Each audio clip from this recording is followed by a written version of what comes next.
Hi, welcome to this new roster photo video tutorial about Luminar 4, and in this video I will show you the new portrait filters of Luminar 4. And if you're a portrait photographer, those filters, the new filters here, might be handy. Important, if you go to the edit module, go to the portrait filters here on the right side, and there you can find the AI skin enhancer and the portrait enhancer, and that's where I want to talk about in this video.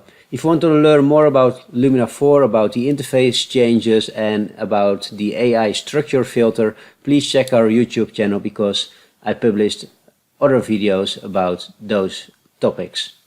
So let's start with the AI skin enhancer to see what it does. What usually happens with filters like this in post-processing tools is that the skin gets very soft, and in the end the person almost looks like a doll and not like a real person anymore. And personally, I don't like that too much, so I really hope the AI skin enhancer of Luminar 4 works in a better way.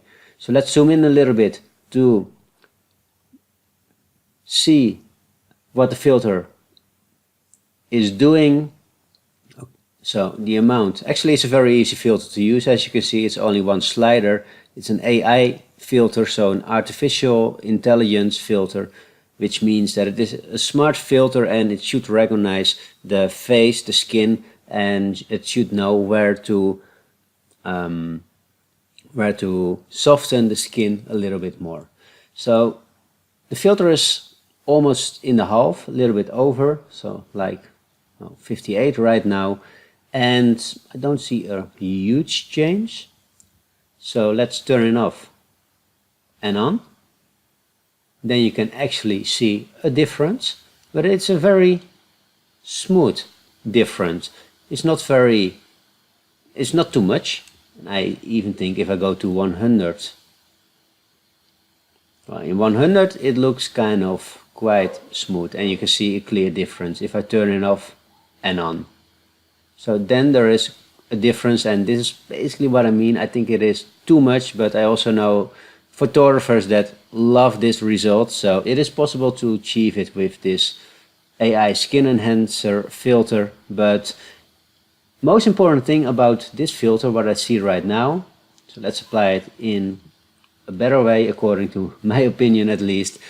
It is not completely smooth, so it's not that it removes the structure of the skin. That's still visible, and that's often something that disappears completely when you try to make the skin more smooth in post-processing. So based on that, I really like the way this filter works.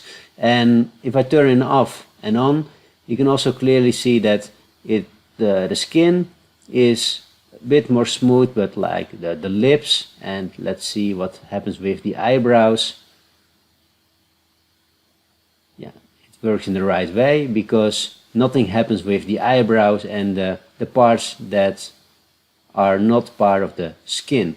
So I think it is a smart filter because it recognizes the skin pretty well. So let's go to the portrait enhancer. That's a filter with more possibilities. So what you can do right here is you can give the face a little bit more light. And again, you can clearly see the skin really only the skin in the face gets brighter. And maybe if I go, well, even if you go very far, you see that only the skin is affected and not so much the rest of the photo. So I think that's also the way this slider should work. So that's a very nice one. Red eye removal is available. Well, I cannot test it in this photo. Actually, I'm curious now. Let's go back to the AI skin enhancer to see what happens with the skin behind the sunglasses. That's very interesting to see. Even there, you can see the skin gets more smoother. So even this difficult part, where the skin is not really good visible because of the sunglasses, it is affected. So I think Skylum did a pretty good job. with this filter. Red eye removal, I cannot test it in this photo. Let's check if it's good enough to recognize the white part of this photo. Might be difficult because of the sunglasses. Ah yeah, I see a small difference. So even that works. So I'm pretty sure in a normal portrait photo it even works better. Well, there are other eye enhancers. Well, the eye is not very visible, so let's move on to the other sliders.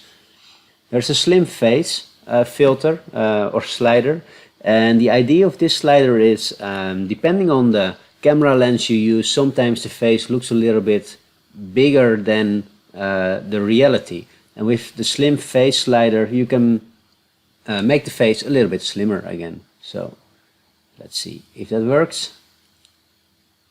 Well, I think that also works pretty well. Also a very nice filter. And actually, yeah, those sliders, of course there are other ways to do it, and also in other tools, like if you're a Photoshop user, there are many different ways to improve the eyes and to make the face slimmer. But if it works so easy with only one slider, it saves a lot of time. You can make the eyes bigger. Not sure if that's going to work. I even see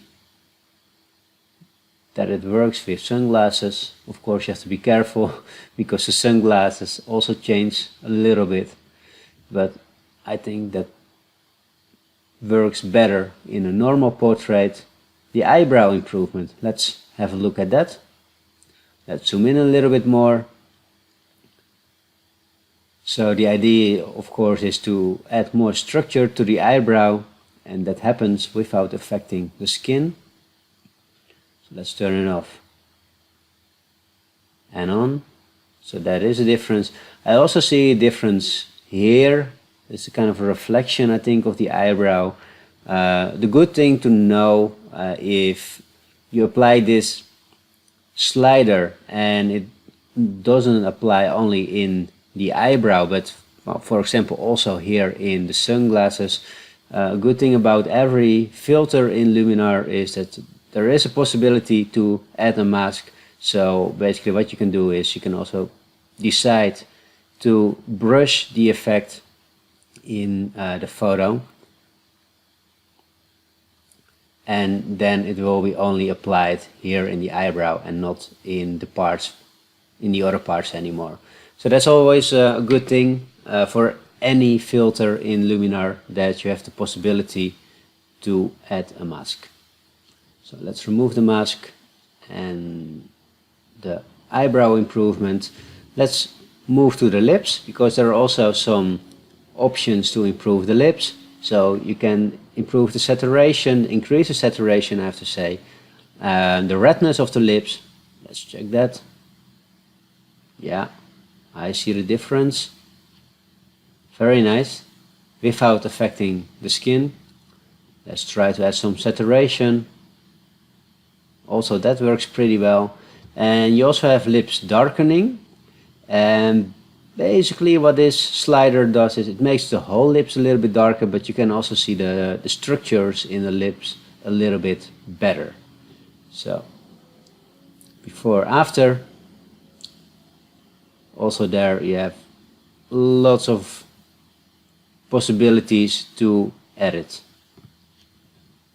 Then the last one is teeth widening. I think that's going to be a challenge with this photo because the teeth are not really visible. Well, it works, but I can also see it takes a part of the lips now, and that's probably because the lips are quite bright here. So that's, I think, the reason why it is not very accurate in this photo. But I can imagine when you have a portrait with a person really smiling with the teeth visible, probably this works a bit better. So now I think you get a better view of what the AI skin enhancer is, and also the portrait enhancer. And well, once again, if you shoot a lot of portraits, I think those filters are really useful if you use Luminar 4. So thank you for watching this video. If you want to learn more about Luminar 4, about the new features of Luminar 4, press the recommended video in the end of this video so you can learn more about other filters.